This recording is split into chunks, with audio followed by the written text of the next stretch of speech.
Correlation chapter के last lecture में आ गए हैं बच्चे आप। ये 10th लेक्चर है। लास्ट वीडियो आपके 9th लेक्चर का था जो 2 पार्ट में आपको सेंड किया गया था, और अब अपन कोरिलेशन चैप्टर के आखिरी वीडियो पर हैं। इन 10 वीडियो के अंदर मैंने आपको कोरिलेशन के जितने भी न्यूमेरिकल मेथड्स हुआ करते हैं कैलकुलेट करने के, वो सारे बताएं। इन वीडियोस में थ्योरी थोड़ी कम बताई गई है, क्योंकि थ्योरी आप अपनी बुक्स में से, नेट में से पढ़ सकते हैं अपने आप भी, लेकिन न्यूमेरिकल्स करने में, प्रैक्टिकल्स करने में थोड़ी प्रॉब्लम्स आती है बच्चों को, इसलिए ये वीडियोस बनाए गए थे। तो बच्चे 10th, अच्छा, सारे जो मेथड्स मैंने आपको बताए थे कोरिलेशन निकालने के, उनकी मैंने एक लिस्ट भी बताई थी। उन सभी मेथड में से केवल 2 मेथड ऐसे हैं जिनको डिस्कस नहीं किया गया है। ये बच्चे वापस वही लिस्ट है। कार्ल पियर्सन के नाम से बच्चों direct method, indirect method, direct value method, grouped frequency series, correlation in time series, ये सब बता दिए गए हैं इन वीडियोस में। Rank correlation, concurrent deviation method, यहाँ तक सब बता दिए गए। पिछले वीडियो में भी बताया था, इस वीडियो में भी रिपीट कर रहा हूँ। अगर किसी भी स्टूडेंट के जो ये वीडियो देख रहा है, अगर उनके कोर्स में लीस्ट स्क्वायर मेथड और डिफरेंस मेथड भी है, तो वो मुझसे कांटेक्ट कर लें और मैं आपको इन दोनों मेथड के वीडियोस भी सेंड कर दूंगा। नॉर्मली ये दोनों मेथड कम कोर्सेज में हुआ करते हैं, इसलिए इन वीडियोस के अंदर इनको शामिल नहीं किया गया है। आज की क्लास में अपन अब कुछ रिलेटेड एस्पेक्ट देख रहे हैं। रिलेटेड का मतलब हुआ कोरिलेशंस तो निकालना सीख लिया, अब कोरिलेशन से रिलेटेड कुछ छोटी मोटी और कैलकुलेशंस भी होती है। मैं रिपीट कर देता हूँ, मैं केवल आपको इनके प्रैक्टिकल्स बता रहा हूँ कि किस तरह से आप न्यूमेरिकल प्रॉब्लम को सॉल्व कर सकते हो। थ्योरी आप अपनी बुक से रीड करें, या फिर आप इंटरनेट पे भी देख सकते हैं थ्योरीज वगैरह तो टॉपिक्स की। और फिर भी अगर नहीं समझ में आए तो आप क्लास में कांटेक्ट कर लें, अगर आप मेरे स्टूडेंट हैं तो। और अगर मेरी क्लास के स्टूडेंट नहीं भी हैं, फिर भी ये वीडियो देख रहे हैं, तो आप मुझसे कांटेक्ट कर सकते हैं। मैं आपके डाउट्स या प्रॉब्लम ज़रूर दूर कर दूंगा। कोई न्यूमेरिकल क्वेश्चंस भी आप करते हैं, आपका आंसर नहीं आ रहा हो, कैलकुलेशन में दिक्कत आ रही हो, तो भी आप कांटेक्ट कर सकते हैं बच्चे। देखिए, कोरिलेशन के अंदर रिलेटेड एस्पेक्ट में इस वीडियो में अपन क्या क्या देख रहे हैं, मैं एक बार टॉपिक बता देता हूँ। छोटा सा वीडियो है, इसमें ज़्यादा टाइम नहीं लगेगा, कुछ फॉर्मूले बताने हैं। एक टॉपिक अपन को लेना है बच्चों, standard error, standard error and probable error. कभी कभी कोरिलेशन कैलकुलेट करने के बाद आपसे ऐसे पूछ लेते हैं, also calculate standard error and probable error. ठीक है, ये सब चीज़ कोरिलेशन कैलकुलेट करने के बाद की बात है ना बच्चों। पहले तो आर निकालना पड़ेगा, कोरिलेशन निकालना पड़ेगा। आर का मतलब कोरिलेशन, चाहे आप किस भी मेथड से निकालते हो ना, प्रॉब्लम किसी भी मेथड से पूछी जा सकती है।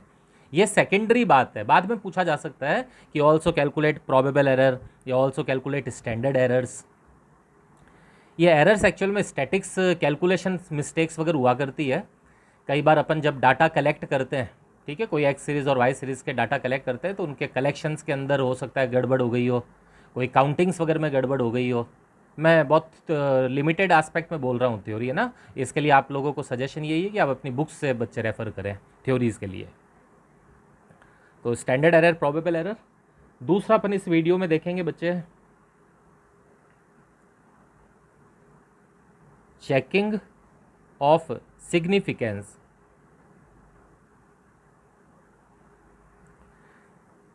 कभी कभी क्वेश्चंस में कोरिलेशन निकालने के बाद में ये भी पूछ लेते हैं, ये केवल थ्योरेटिकल एक बात है, कि बताइए कोरिलेशन सिग्निफिकेंट, सिग्निफिकेंट का मतलब होता है अच्छा होना, ज़्यादा होना, जिसको अपन बोलते हैं सिग्निफिकेंट।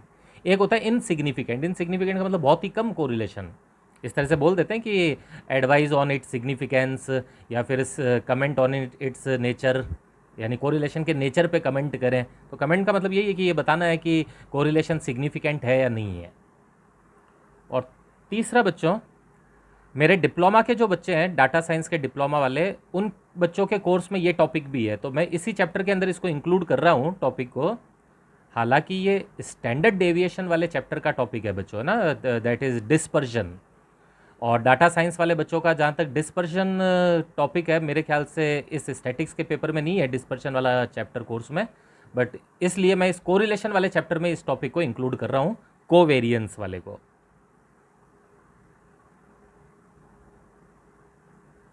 तो जिन भी बच्चों के जहाँ पर भी अगर कोवेरियंस टॉपिक भी हो कोर्स में, तो वो देख सकते हैं, क्योंकि एक छोटी सी कैलकुलेशन है, इसका रिलेशन एक्चुअल में को रिलेशन चैप्टर और स्टैंडर्ड डेविएशन वाले चैप्टर दोनों से हुआ करता है, मतलब ये मिक्सचर टॉपिक है। कुछ पार्ट इसका स्टैंडर्ड डेविएशन वाले चैप्टर का भी काम आता है, दैट इज़ डिस्पर्शन चैप्टर का, और कुछ कोरिलेशन चैप्टर का भी पार्ट काम आता है। तो मैं इस कोरिलेशन के अंदर ही इस वीडियो को इंक्लूड कर देता हूँ। तो बच्चे ना मेनली ये टॉपिक्स अपन को देखने हैं बच्चे, है ना। ये 3 टॉपिक अपन इस वीडियो में दे रहे हैं और यही कोरिलेशन के आखिरी बचे हुए टॉपिक्स हैं।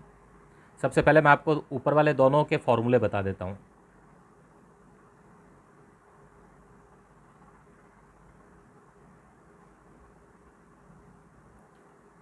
बच्चे स्टैंडर्ड एरर को एस ई के नाम से रिप्रेजेंट किया जाता है।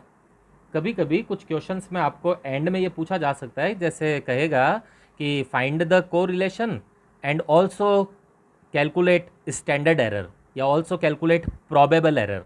तो बस सिंपल से इनके 2 फॉर्मूले हैं, वो फॉर्मूले आप याद रख लीजिए। देखो बच्चे, स्टैंडर्ड एरर का फॉर्मूला होता है 1 minus R square upon under root N. बस इतना सा फॉर्मूला है। आर का मतलब तो पता ही है ना बच्चों, आर का मतलब कोरिलेशन। आपने जिस भी मेथड से कोरिलेशन निकाला हो ना, जिस भी मेथड से, उसके बाद में अगर वो आपको स्टैंडर्ड एरर निकालने को कहता है तो ये फॉर्मूला आप अप्लाई कर दीजिए, 1 minus R square upon under root N. N का मतलब आपको पता ही होगा, नंबर ऑफ आइटम, ठीक है, टोटल नंबर ऑफ आइटम कितने थे क्वेश्चंस में। और इसी तरह से बच्चों प्रोबेबल एरर,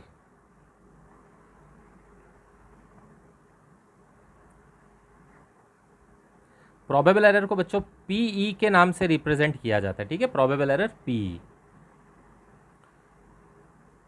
पी का फॉर्मूला होता है बच्चों 0.6745। ये फिक्स वैल्यू है, ठीक है बच्चे, इसको याद रखना। 0.6745 into 1 minus R square upon under root N. तो बच्चे मैं 1 minus R square upon under root N लिखूंगा तो आपको ये जाना पहचाना दिखा, ये वाली वैल्यू और ये वाली वैल्यू तो सेम ही है, 1 minus R square upon under root N, 1 minus R square upon under root N. हाँ, इसका मतलब है ये फॉर्मूला एस ई का ही है। तो बच्चे इस कारण से इस फॉर्मूले को अपन ऐसे भी लिख सकते हैं, देखो 0.6745 इंटू एस ई, है ना। काम का फॉर्मूला ध्यान रखना, कभी कभी क्वेश्चन आता है कि if S C is this, मतलब एस ई बता देगा आपको कि स्टैंडर्ड एरर इतना हो तो प्रोबेबल एरर निकाल के बताइए। स्टैंडर्ड अगर इतना हो तो प्रोबेबल एरर निकाल के बताइए। तो आप स्टैंडर्ड एरर को 0.6745 से मल्टीप्लाई कर दीजिएगा, प्रोबेबल एरर निकल जाएगा। अब नोट में ध्यान रखने वाली 2 बात ध्यान रख लेना।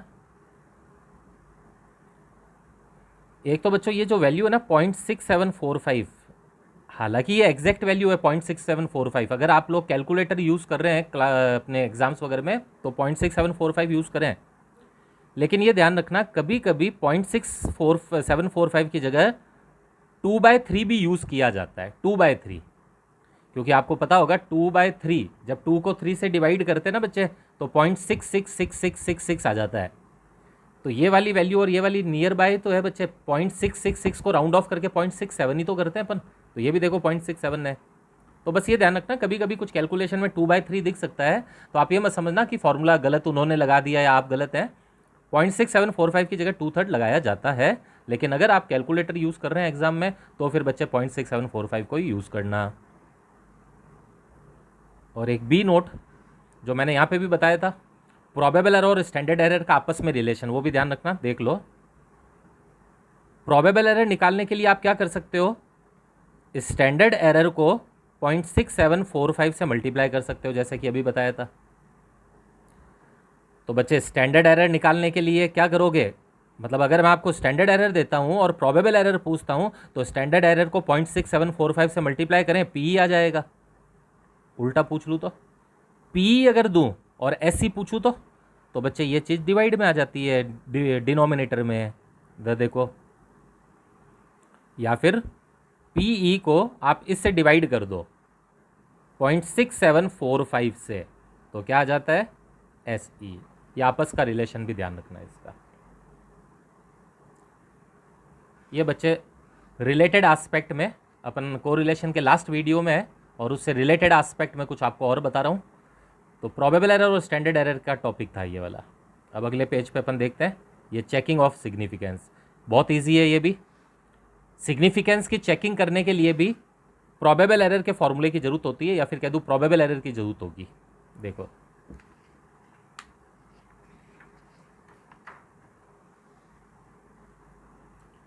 नया टॉपिक लेते हैं अपन, चेकिंग ऑफ सिग्निफिकेंस। सिग्निफिकेंस का मतलब अच्छे को बोलते हैं बच्चे ना, ये गुड वाला अच्छे नहीं है, मतलब कोई जो कि उपलब्ध। एक वर्ड होता है ना बच्चे, सिग्निफिकेंट और इनसिग्निफिकेंट। अब जैसे मान लेते हैं, कई बार कहते हैं कि ये जो गलती है वो तो बहुत इनसिग्निफिकेंट गलती है। बहुत इनसिग्निफिकेंट मतलब बहुत छोटी सी गलती है जिसके नंबर नहीं कटने चाहिए, और कह देते हैं नहीं ये मैटर तो सिग्निफिकेंट मैटर है। सिग्निफिकेंट का मतलब होता है जो प्रभाव डालता है, जो ज़्यादा मात्रा में होता है उसको सिग्निफिकेंट बोलते हैं, और जो प्रभाव नहीं डालता, जिससे ज़्यादा अफेक्ट नहीं पड़ते, उसको इनसिग्निफिकेंट बोलते हैं। अब कोरिलेशन के ऊपर बात करूँ सीधा सा, क्वेश्चन में कभी कभी बोलते हैं कि सिग्निफिकेंस के ऊपर अपनी राय दीजिए या सिग्निफिकेंस के ऊपर कमेंट करें। पहली बात तो ये ध्यान रखना कि सिग्निफिकेंस पे कमेंट करने के पहले आपको पीई निकालना पड़ेगा, प्रोबेबल एरर तो निकालना पड़ेगा बच्चों। उसके बाद में 2 लाइन लिख रहा हूँ, बस वो ध्यान रखना आप। देखो, इफ आर, आर मतलब correlation, is greater then, is greater then का मतलब अगर आर बड़ा है, ठीक है, ये ग्रेटर देन का साइन है। अगर आर बड़ा है, किससे बड़ा है? 6 पीई से। 6 पीई का मतलब आप पहले प्रोबेबल एरर निकालें और उसको 6 से मल्टीप्लाई कर दें। 6 गुना होता है ना बच्चों प्रोबेबल एरर का, 6 गुना। तो पहले पीई निकालो, मैंने आपको यही कहा, सिग्निफिकेंस के ऊपर कमेंट करने से पहले आपको पीई निकालना पड़ेगा बच्चे। तो पीई निकालें, पीई को अगर आप 6 से मल्टीप्लाई कर लें, पहले मल्टीप्लाई कर लें, पीई को 6 से मल्टीप्लाई करके अलग रख लें, और फिर उसके सामने कोरिलेशन भी लगाएं, और फिर देख लें कि बड़ा कौन है। अगर कोरिलेशन ज़्यादा आ रहा है 6 पीई से, तो इसका मतलब होता है बच्चे देन आर इज सिग्निफिकेंट, यानी आर अच्छी है, ज़्यादा है, आर कोरिलेशन अच्छा है और मैटर करता है इतना कोरिलेशन। तो बस आपको थ्योरी में कमेंट ही लिखना होगा। क्या लिखना होगा? Because R is greater than 6 P, मतलब आर आपका अगर ज़्यादा आता है तो आप लिखेंगे because R is greater than 6 P hence correlation is significant. और दूसरा उल्टा बच्चों, if R is less than 6 P, क्योंकि आर और पी की कैलकुलेशन डेसिमल्स की कैलकुलेशंस होती है, डेसिमल में ही होते हैं ये नॉर्मली आते हैं। तो ऐसा तो बहुत कोई लाखों लाखों में एक या करोड़ों में एक चांस ऐसा हो सकता है कि दोनों एकदम बराबर आ जाए। तो आप ये मान के चलें it is almost near to impossible. बराबर कभी नहीं आता, या तो आर छोटा आएगा या उससे बड़ा आएगा। तो if R is less than 6 P, छोटा आया है, देन आर इज इनसिग्निफिकेंट। बस बच्चों ये एक थ्योरी के अंदर इस तरह से लाइन लिख के आपको आंसर बताना होगा। सिग्निफिकेंस की चेकिंग यही है बच्चे। तो ये था आज के इस लास्ट टॉपिक का दूसरा रिलेटेड एस्पेक्ट। पहला अपन ने पढ़ा स्टैंडर्ड एरर, प्रोबेबल एरर, दूसरा अपन ने पढ़ लिया चेकिंग ऑफ सिग्निफिकेंस।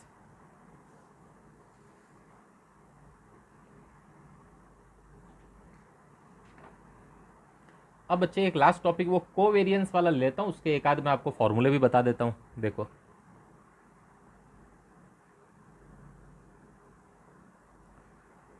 पहले एक छोटा सा फॉर्मूला और नोट में लिखवा देता हूँ आपको।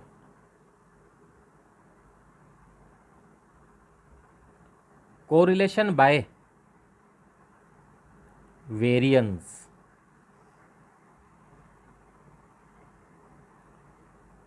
वेरिएंस कभी कभी क्वेश्चन में आपको लिखे हुए मिलेंगे। बाकी बच्चों मैंने बताया था ये चैप्टर डिस्पर्शन का टॉपिक है वेरिएंस। अगर डिस्पर्शन का मैंने वीडियो बनाए कभी या आपके कोर्सेज में कभी पढ़ाया तो मैं वहाँ पे आपको और डिटेल बताऊंगा इनकी। वेरिएंस टॉपिक कोरिलेशन चैप्टर का नहीं है, स्टैंडर्ड डेविएशन वाले चैप्टर का टॉपिक है ये।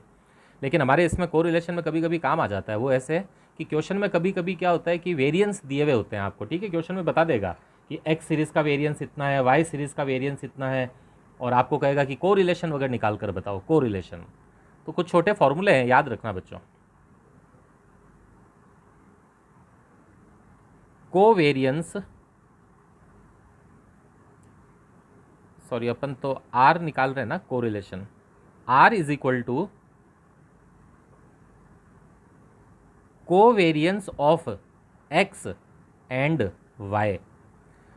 कोवेरियंस का मतलब होता है बच्चे जब दो सीरीज का, दो या दो से ज़्यादा सीरीज का वेरियंस एक साथ निकालते हैं तो उसको कोवेरियंस बोलते हैं। जैसे स्टैंडर्ड डेविएशन चैप्टर आएगा उसके अंदर ऐसे टॉपिक आते हैं। जैसे मान लेते हैं दो सीरीज है आपके पास, एक्स सीरीज और वाई सीरीज, और आपसे कहा जाता है कि एक्स सीरीज का स्टैंडर्ड डेविएशन निकालो, तो हम निकाल देंगे, वाई का निकालो तो हम निकाल देंगे। कभी कभी कहता है दोनों का एक साथ निकाल लो, तो उसको बोलते हैं combined standard deviation, combined standard deviation. वैसे वैसे वेरिएंस में भी होता है बच्चों, कई बार कहेगा एक्स सीरीज का वेरिएंस निकालो, कई बार कहेगा वाई वेरिएंस वाई का निकालो, कई बार कहता है दोनों का एक साथ निकालो, तो उसको बोलते हैं कोवेरिएंस। कोरिलेशन चैप्टर में आपको ये नहीं कहेगा निकालने को, आपको डाटा गिवन होगा, आपको केवल फॉर्मूला अप्लाई करना होगा बच्चे। तो कोरिलेशन निकालने का देखो एक फॉर्मूला है, covariance of X and Y upon standard deviation of X, ये साइन याद रखना बच्चों, स्टैंडर्ड डेविएशन का होता है, into standard deviation of Y. बस ये फॉर्मूला है। कोवेरियंस अगर दोनों का दे रखा है आपको एक्स वाई सीरीज का, तो आप ऊपर लगा दीजिए और divide by standard deviation of X into standard deviation of Y करें। इस फॉर्मूले को अप्लाई करने से कोरिलेशन निकल सकता है बच्चों। तो इसी फॉर्मूले से क्या बच्चे, कोवेरियंस का फॉर्मूला आप डिराइव नहीं कर सकते। ये दोनों अगर इधर जाकर मल्टीप्लाई हो जाए तो क्या कोवेरियंस नहीं निकल जाएगा। तो इससे अपन आगे ले लेते हैं अब कोवेरियंस का टॉपिक।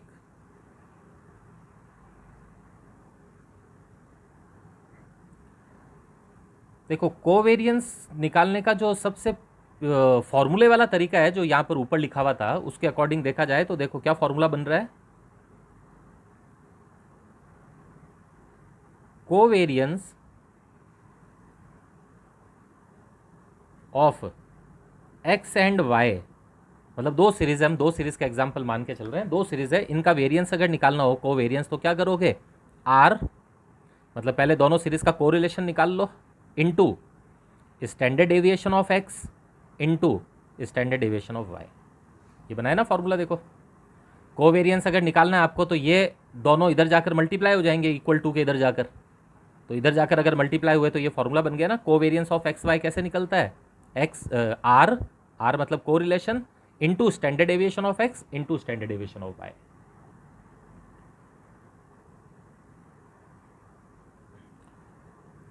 अब आपको मैं कोवेरियंस कैलकुलेट करना भी सिखा देता हूँ। अगर आपको दो सीरीज दी हुई हो ना कि सर अगर हमें एक्स सीरीज और वाई सीरीज दे दे तो बताओ हम कोवेरियंस कैसे निकालें, इधर ही देख लो बच्चों, या अगले पेज पे बता देता हूँ। मेरे डाटा साइंस वाले जो बच्चे हैं वो ये टॉपिक अच्छी तरह देख लें, उनके कोवेरियंस है कोर्स के अंदर है ना, तो वो ये बच्चे ये वाला टॉपिक ज़रूर देख लें, कैलकुलेशन ऑफ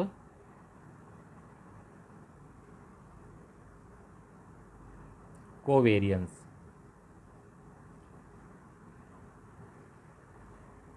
हालांकि ये कोवेरियंस वाला टॉपिक या कंटेंट जो है ये डिस्पर्शन चैप्टर का पार्ट है। डिस्पर्शन आपके स्टैटिक्स के दूसरे वाले पेपर में है, ठीक है बच्चों, जो थर्ड पेपर है उसमें है। मेरे पास फोर्थ पेपर है, आपके थर्ड पेपर में है वो, तो वहाँ पर देख लें या यहाँ पर देख लें, आप किसी भी तरह ये कोवेरियंस कवर जरूर कर लें। मतलब कोवेरियंस का टॉपिक फोर्थ पेपर में भी लिखा हुआ है, बट इसका संबंध तो डिस्पर्शन से ना, तो वो डिस्पर्शन पढ़ते हैं तब ये अच्छी तरह पढ़ पाते हैं अपन थोड़ा।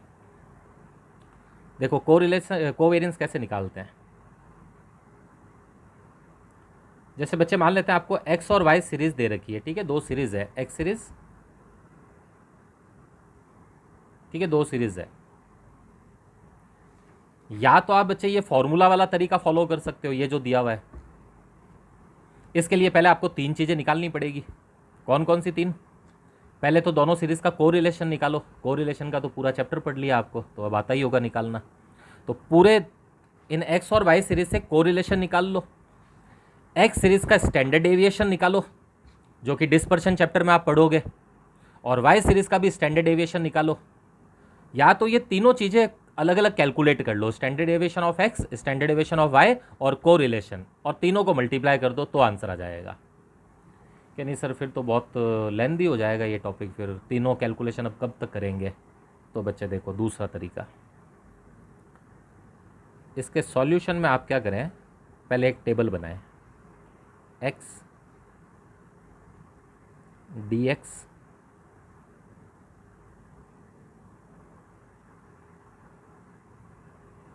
y dy dx dy। ये तो आती है बच्चों चैप्टर टेबल बनानी। अब तो कोरिलेशन चैप्टर की लास्ट क्लास में हो आप। एक्स सीरीज क्वेश्चन में गिवन होगी, वाई गिवन होगी, dx आपको निकालना है x में से मीन माइनस करके, यानी पहले x का मीन निकाल लेना। x का मीन कैसे निकालोगे, सिग्मा x अपॉन n का फॉर्मूला लगा कर, है ना। पहले मीन निकाल लो, यानी डेविएशन आपको जो लेने हैं वो एक्चुअल मीन से लेने हैं, ना कि एज्यूम मीन से। तो आप x में से मीन माइनस कर करके dx निकाल लें, और उसी तरह से y में से y का मीन माइनस करके dy निकाल लें।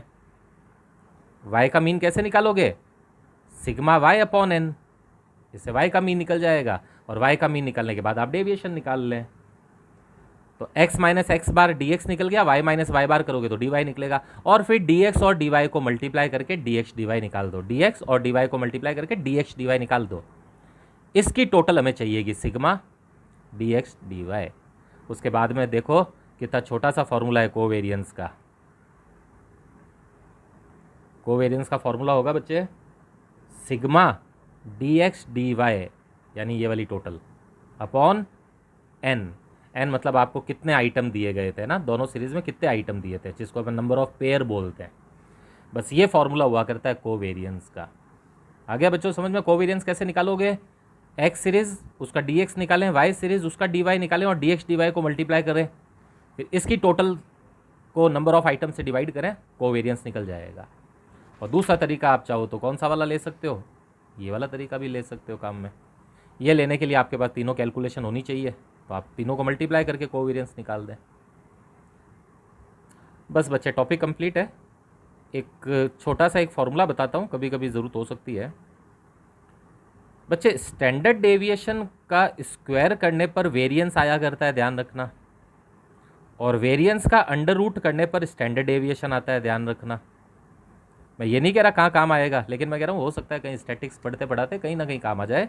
स्टैंडर्ड डेविएशन का स्क्वायर करने पर वेरिएंस निकलता है, और वेरिएंस का अंडर रूट करने पर वापस स्टैंडर्ड डेविएशन निकल जाता है।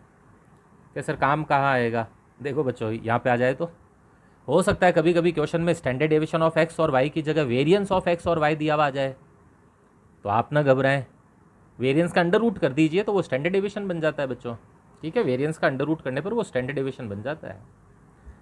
तो बस बच्चे इसके साथ है ना अपने कोरिलेशन के सारे वीडियोस कंप्लीट होते हैं। अब इसके अलावा न्यूमेरिकल्स क्वेश्चन है, मेरे क्लास के स्टूडेंट्स जो है उनको तो मैं क्लासेस में बताऊंगा, और जो मेरे क्लास के स्टूडेंट नहीं भी है बट ये वीडियो देख रहे हैं, उनके भी न्यूमेरिकल्स में कोई डाउट हो वो जिस भी तरह से कांटेक्ट कर सके कांटेक्ट कर लें मुझसे, मैं आपको आपकी प्रॉब्लम सॉल्व करवा दूंगा न्यूमेरिकल्स क्वेश्चंस की भी। तो इस पूरे वीडियो में बच्चे 3 टॉपिक अपन ने कवर किए हैं, ये सब रिलेटेड एस्पेक्ट में याद रखना। Standard error and probable error, significance की चेकिंग, और कोवेरियंस वाला टॉपिक। ठीक है बच्चे, थैंक यू।